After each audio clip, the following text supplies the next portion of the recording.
el año del horror, 1989. 15 de noviembre, Álvaro Ortega. Marca la historia de Colombia. 6 impactos de bala recibió el árbitro. El narcotráfico le declara la guerra al Estado.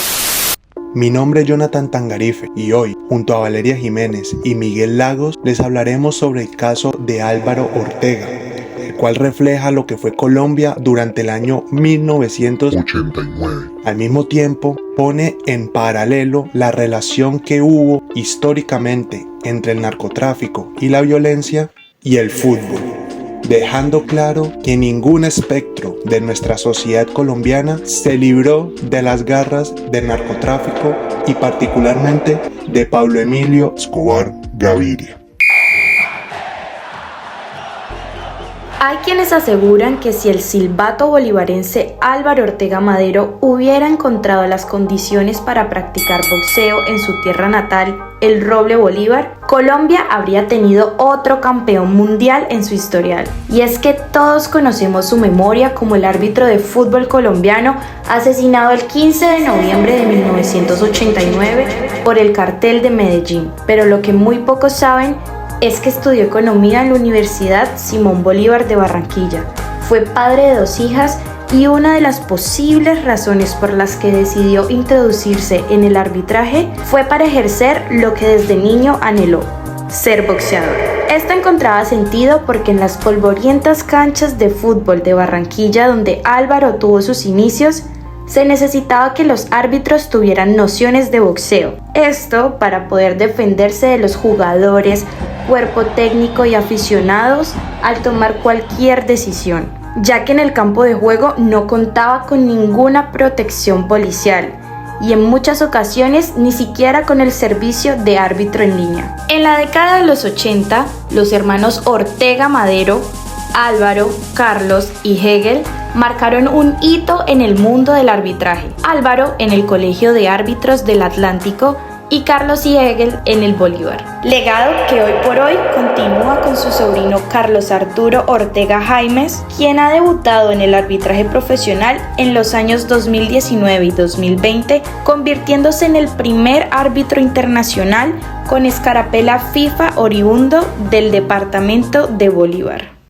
El asesinato del árbitro Álvaro Ortega ha sido uno de los hechos más lamentables, graves y cuestionables del fútbol colombiano. Era una época en que los carteles de Cali y Medellín tenían una guerra a muerte en las calles.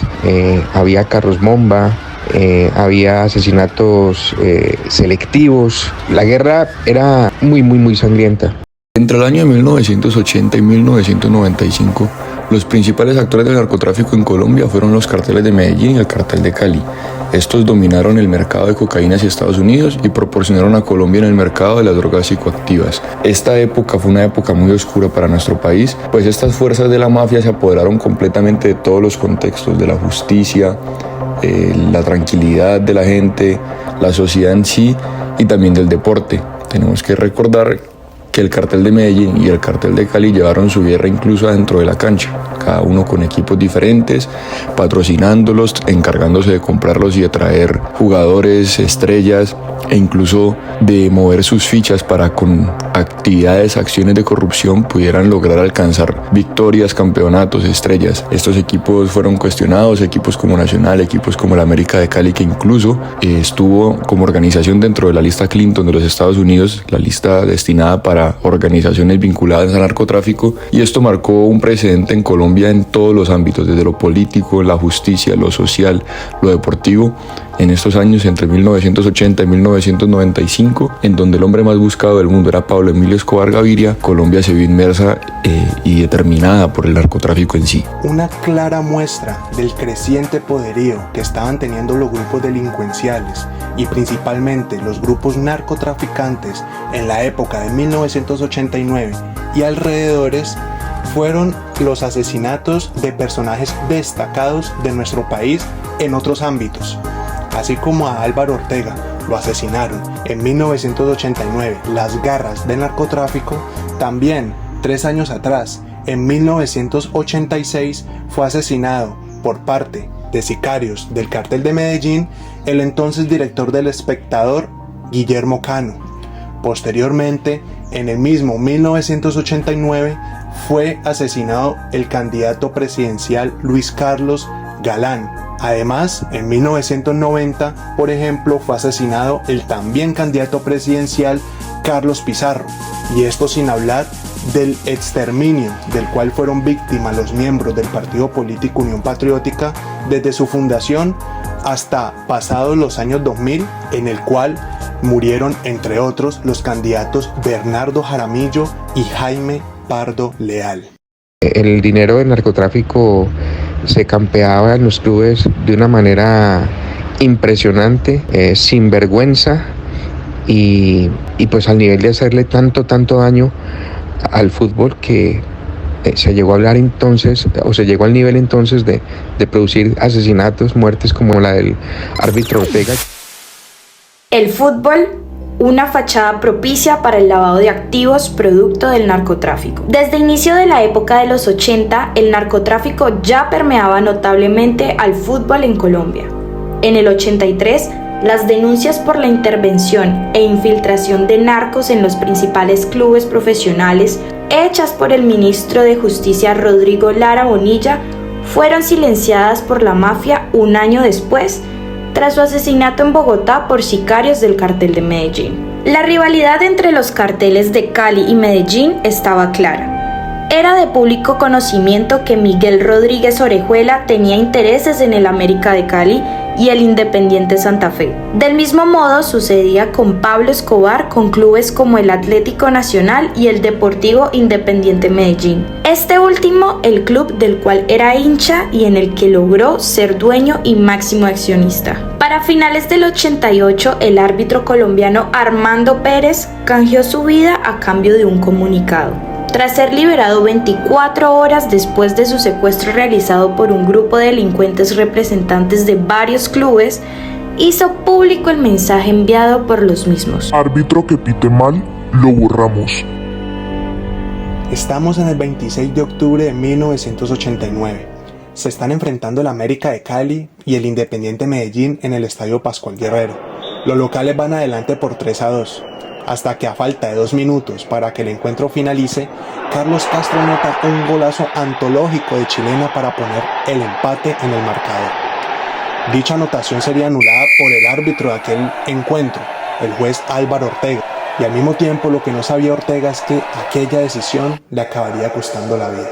Unas semanas después, el 15 de noviembre, luego de que el juez Álvaro Ortega arbitrara una vez más un enfrentamiento entre el Independiente Medellín y el América de Cali, esta vez en la ciudad antioqueña, Álvaro Ortega sería asesinado brutalmente a mano de un grupo de sicarios mientras caminaba por las calles de la ciudad con su amigo y colega Jesús Díaz. Ese mismo día, poco antes, en el hotel, Álvaro se había comportado de una manera extraña, según lo afirma su mismo colega, después de haber recibido una llamada sospechosa, la cual no tuvo tiempo para explicársela a el mismo Jesús Díaz. Después de más de 2 décadas, el caso por el asesinato del juez Álvaro Ortega quedó impune, prescribió y por ende nunca hubo justicia para su familia.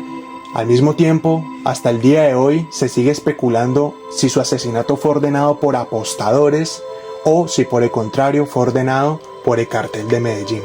Más específicamente por Pablo Emilio Escobar Gaviria, quien, como ya se sabe, era fanático e hincha del Independiente Medellín, y al mismo tiempo su mano derecha, alias Popeye, en su momento lo afirmó en una entrevista. Dijo que había sido el capo de capos quien había ordenado el asesinato del maravilloso árbitro Álvaro Ortega. Si bien es cierto, han pasado muchos años desde que se dio esta tragedia con el árbitro Ortega, los jueces hoy en día han logrado adquirir un poco más de garantías, han logrado adquirir mayor seguridad, mayor protección por parte de entes como la DIMAYOR y por parte de la justicia también, por parte de los órganos como la policía, el SMAT. Cuentan con una seguridad diferente a la que se contaba en esa época, pues el narcotráfico ya no permea tanto ni maneja tantos hilos como lo hacía en esa época. Que los árbitros ya tienen un poco más de garantías, pero igual se enfrentan a otras mafias. El día de hoy se ha transformado esto del narcotráfico en el deporte y ahorita nos encontramos con contextos como las apuestas deportivas, el amaño de partidos, y esto también pone entre la espada y la pared a jueces que muchas veces con grupos económicos, grupos políticos, grupos empresariales detrás de apuestas y de conveniencia en ciertos resultados podrían llegar a preocuparse por su seguridad a la hora de tomar decisiones dentro de un juego, pues están en juego muchos millones de pesos, incluso de dólares, moviéndose en las plataformas de apuestas deportivas. Hemos logrado superar el narcotráfico un poco, hemos logrado recuperar la seguridad y la protección tanto a jugadores como a árbitros y sobre todo a los árbitros, que son un eje fundamental del juego, pero es nuestra tarea seguir trabajando para que ellos puedan tranquilamente ejercer su profesión con total autonomía y sin ningún miedo de tomar decisiones dentro del terreno de juego. Y esto lo único que va a lograr es que el espectáculo siga creciendo y sea cada vez mucho más justo y más competitiva nuestra liga. Esta historia fue producida por Jonathan Tangarife, Miguel Lagos y Valeria Jiménez, y esto fue Caso Álvaro Ortega, el reflejo de lo que fue Colombia en 1989.